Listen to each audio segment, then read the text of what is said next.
Worked till about 1 at the office, then came on home to finish the day. So, a few weeks ago, I was offered the chance to get a piece of a kombucha Scooby from my coworker Faith. He's great. I wasn't particularly interested in it, but I told her I had a couple friends who were probably interested in it.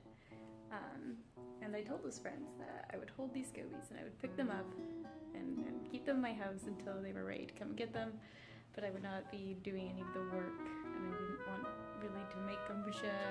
Seemed kind of laborious. So they picked them up eventually after I was starting to get worried that they would die.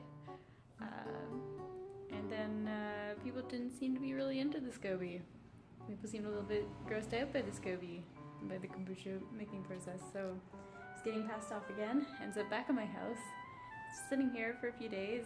It hasn't been used for kombucha in a week and a half maybe. I'm not sure how long the SCOBY can go without being fed more sugar. And I told Danielle, who's picking it up, that again, I'm not interested in making kombucha. I don't want to do any of the work. Come get it or it's gonna die. And yeah, here we are on a Monday afternoon.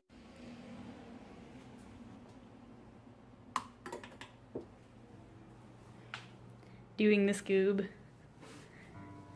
I mean, in a way, it kind of makes sense because out of everybody who's this Scooby has come in contact with, like, I'm the person who's the least grossed out by it. It's just, you know, like, it's the texture of like a really tough jello, like gelatin thing. It's just like tea stained. Whatever. This is the new stuff that was growing near the top. See, it's like white.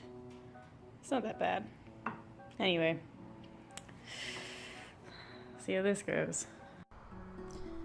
Kind of wanted to fix up the workspace.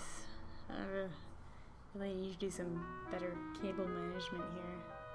I think I want to make it kind of a project to improve the house a bit and the home office when Adam is gone.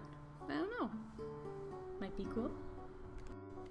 Made kind of a mess while trying to clean up the desk. Still enjoying these flowers from Adam when he left. Thinking about making tofu. That's not kombucha, by the way. That's just tea. Pretty sure I only need to take a portion of this. I don't think I need to put all of this in there. So, see if I can find a nice, healthy looking piece to put in. This was the winner. Seems like even too big, maybe. Let's put it in there. Ooh, this is still a little bit warm. Hopefully it's fine.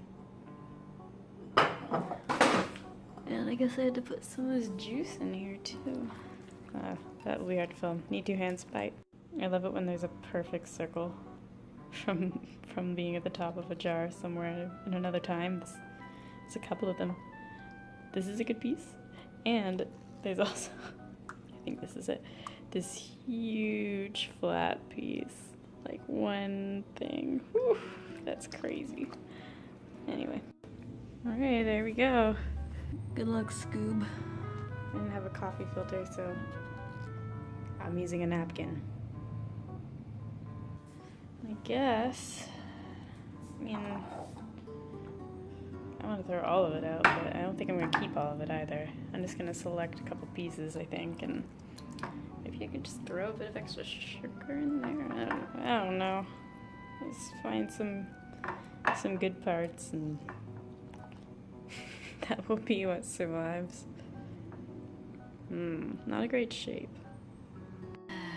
In the end, I couldn't bear to throw it away, so yeah, it's all still in there. And I just put that piece in there. I mean, like, somebody wants it somewhere. I don't know. Now I gotta clean up all this vinegar. Ugh. Also, I put a few more tablespoons of sugar in that big one, so hopefully that does something to help it survive until it finds a home where it's wanted. Labeling is highly underrated.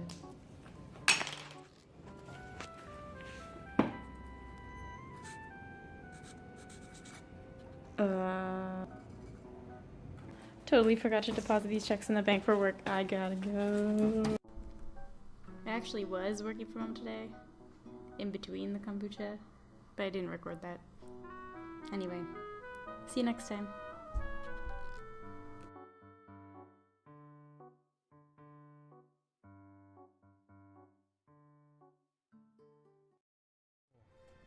Ride, forward, ride! Cried Glorfindel to Frodo.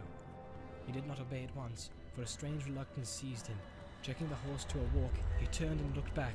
The riders seemed to sit upon their great steeds like threatening statues upon a hill, dark and solid, while all the woods and land above them receded as if into a mist. Suddenly he knew in his heart that they were silently commanding him to wait. Then at once fear and hatred awoke in him. His hand left the bridle and gripped the hilt of his sword, and with the red flash he drew it. "Ride on! Ride on!" cried Glorfindel, and then loud and clear he called to the horse in the elf tongue. "Norolim! Norolim Asfaloth!" At once the white horse sprang away and sped like the wind along the last lap of the road. At the same moment the black horses leaped down the hill in pursuit, and from the riders came a terrible cry, such as Frodo had heard filling the woods with horror in the east farthing far away.